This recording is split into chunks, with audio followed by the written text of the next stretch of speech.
என்ன?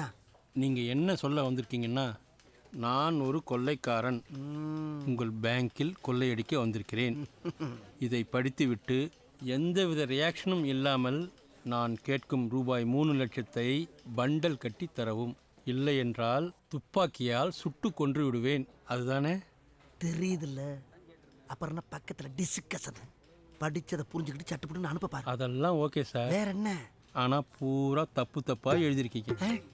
தப்பு தப்பாவா? ம் என்னன்னு? கொள்ளைக்காரனுக்கு வெள்ளைக்காரன் எழுதியிருக்கீங்க, பேங்க்குக்கு பேக்குன்னு எழுதியிருக்கீங்க. ஐய, கொள்ளையடிக்க வந்திருக்கிறன்றதுக்கு வெள்ளையடிக்க வந்திருக்கிறேன்னு எழுதியிருக்கீங்க. எது வெள்ளையடிக்க வந்து என்ன? ரியாக்ஷன்ற வார்த்தைக்கு ரியல் ஆண்டின்னு எழுதியிருக்கீங்க. ரியல் ஆண்டினா யார் தெரியுமா? யாரு? பக்கத்தில் மல்லிகையோடு உட்காந்துருக்காங்களே, மல்லிகா, அவங்க தான் ரியல் ஆண்டி.